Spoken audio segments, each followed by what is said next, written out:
morning and welcome back to our news update. I'm Salia Strzemska. And to begin on a domestic note, Poland's capital Warsaw will host two competing political rallies on Sunday ahead of the runoff round of the presidential election that will take place next week. One, entitled The Great Patriotic March, has been organised by the campaign team behind Rafał Trzaskowski, who is the centrist ruling Civic Coalition candidate, while the Great March for Poland is also expected to draw strong support. This rally is being organised in support of the Conservative opposition Law and Justice candidate Karol Nawrocki. Both marches will start at the same time and are routed through Warsaw's city centre. Opinion polls show that the runoff race is neck and neck. A poll published the day before Friday's final TV debate showed Nawrocki and Trzaskowski locked in a dead heat at 47% each, with 6% of voters still undecided. With only a week left until Poland's presidential runoff, both candidates are vying for the support of Sławomir Mentzen followers, the far-right contender who garnered nearly 15% of the vote in the first round. Frontrunner and Warsaw Mayor Rafał Trzaskowski accepted Menson's invitation to join him on his YouTube channel for a candid discussion on Saturday. The two delved into their shared perspectives as well as their key differences. Here's more. We will not adopt euro. Why? Because right now the Polish zloty guarantees our resilience against crises. Why would we need Ukraine in NATO? I believe, just like like all presidents up to this point, I believe Ukraine should be a part of Europe, not captured by Putin. And you know, Putin only understands the language of strength. And the only thing to stop him from continuing this war once it ends are security guarantees. Without those, especially without American guarantees, Putin will rearm and attack again. Even though Sławomir Mentzen, a far-right candidate, did not make it to the second round of the presidential elections, the debates he hosted on YouTube have sparked a flurry of reactions. In particular, Polish Prime Minister Donald Tusk, who is referred to as the redhead by his political opponents, felt singled out in Mentzen's conversation with the centrist frontrunner Rafał Trzaskowski. Sławomir Mentzen is asking Rafał Trzaskowski if redheads are discriminated against. As long as I'm in power, they won't be.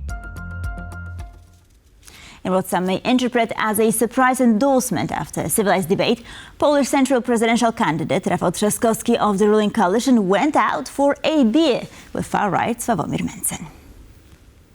Menson secured 15% of the vote in the first round, and his voters' decision will have a key impact on the final result of the second round that will take place in just a week. Radosław Sikorski, Polish foreign minister, also took part in this unusual meeting. After a wave of comments, Menson wrote on social media that he would also have gone out for a beer with Nawrocki, the other conservative candidate, but Nawrocki never invited him. Menson added that he won't subscribe to any camps and that politicians should be able to talk to each other normally. Romania's president-elect Nicusor Dan is in Warsaw, where he's meeting with Prime Minister Donald Tusk and later will take part in a rally for the Civic Coalition presidential candidate Rafał Trzaskowski. We can see here live pictures from the Prime Minister's office. Dan, who before winning the vote has been serving as the mayor of Bucharest, said on Saturday he will lend his support to Rafał Trzaskowski, the centrist mayor of Warsaw.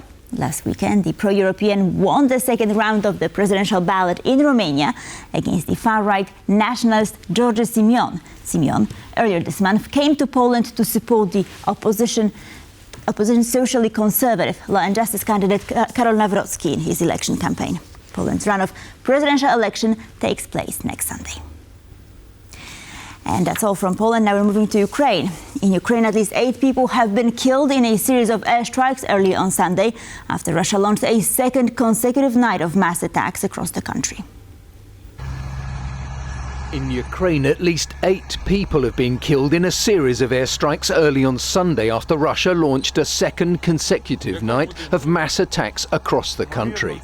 Authorities in Kyiv reported 3 fatalities in 2 small towns near the capital. The city's military administration said a 5-story apartment block was hit close to the city centre, sparking a fire, while a business complex and a home were damaged in other districts.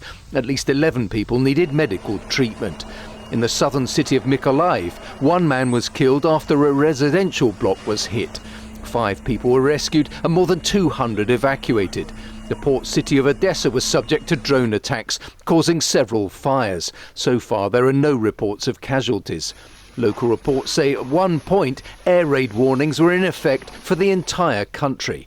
Attacks extended to a string of regional centres, including Ukraine's second largest city, Kharkiv, and Ternopil and Lviv in the west.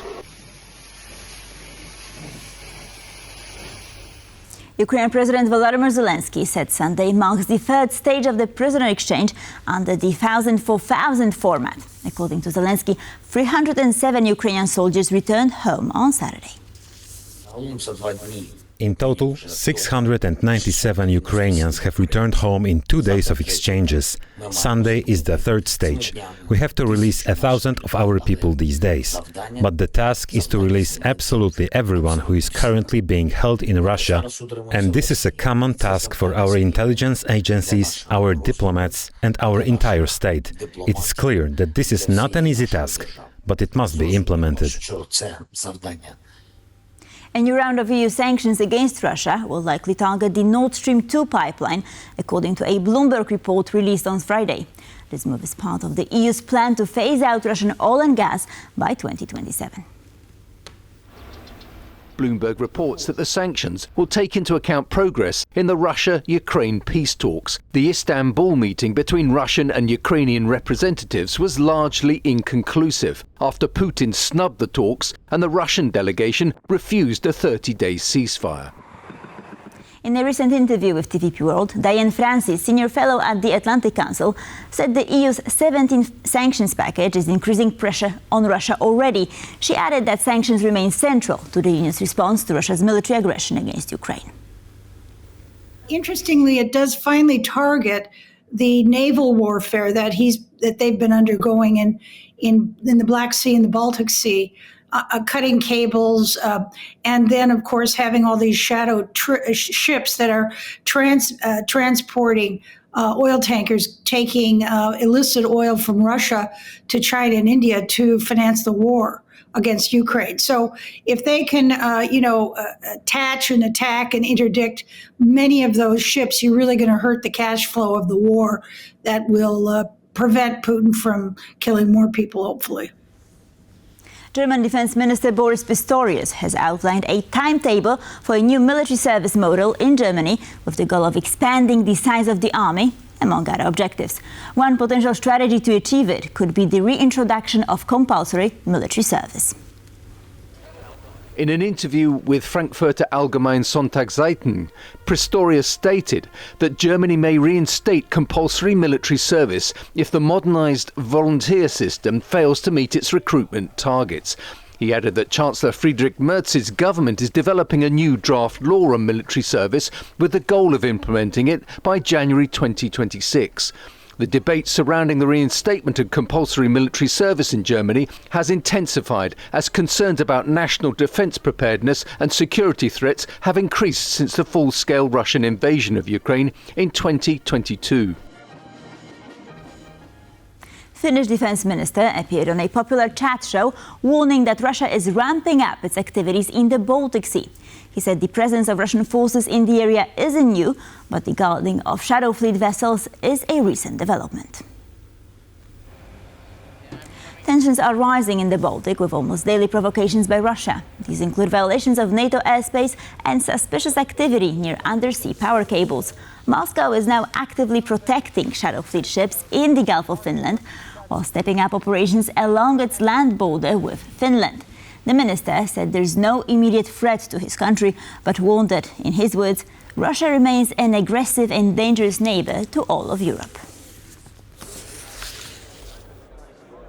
Delegations from across North Macedonia gathered in the southwestern town of Ohrid to honor Saints Cyril and Methodius. At the commemoration, the Archbishop of the Macedonian Orthodox Church said the saints' missionary work provides guidance in difficult times. The country's Prime Minister expressed a similar view. Hostilities between nations, conflicts between civilizations, and all modern unrest would have such a great effect if people loved each other, respected each other, as the Thessaloniki brothers did. Imagine where we would be now if we had made strong pacts 30 years ago with our strategic partners and Western allies. You don't have to look far, because there are those in our neighborhood that had such an approach. They went further, becoming stronger when they grabbed their historical chances. Lech Poznań is the new champion of the Polish Ekstraklass Football League following a 1-0 win. With the victory, they've secured a spot in the Champions League qualifying rounds. Polish League wrapped up its 2024-25 season with a full slate of 9 matches. This is the 9th in Lech Poznań's history, and fans began celebrating even before the final whistle. Raków Częstochowa finished second, while third place went to Jagiellonia Białystok. Both teams will enter the UEFA Conference League qualifying rounds.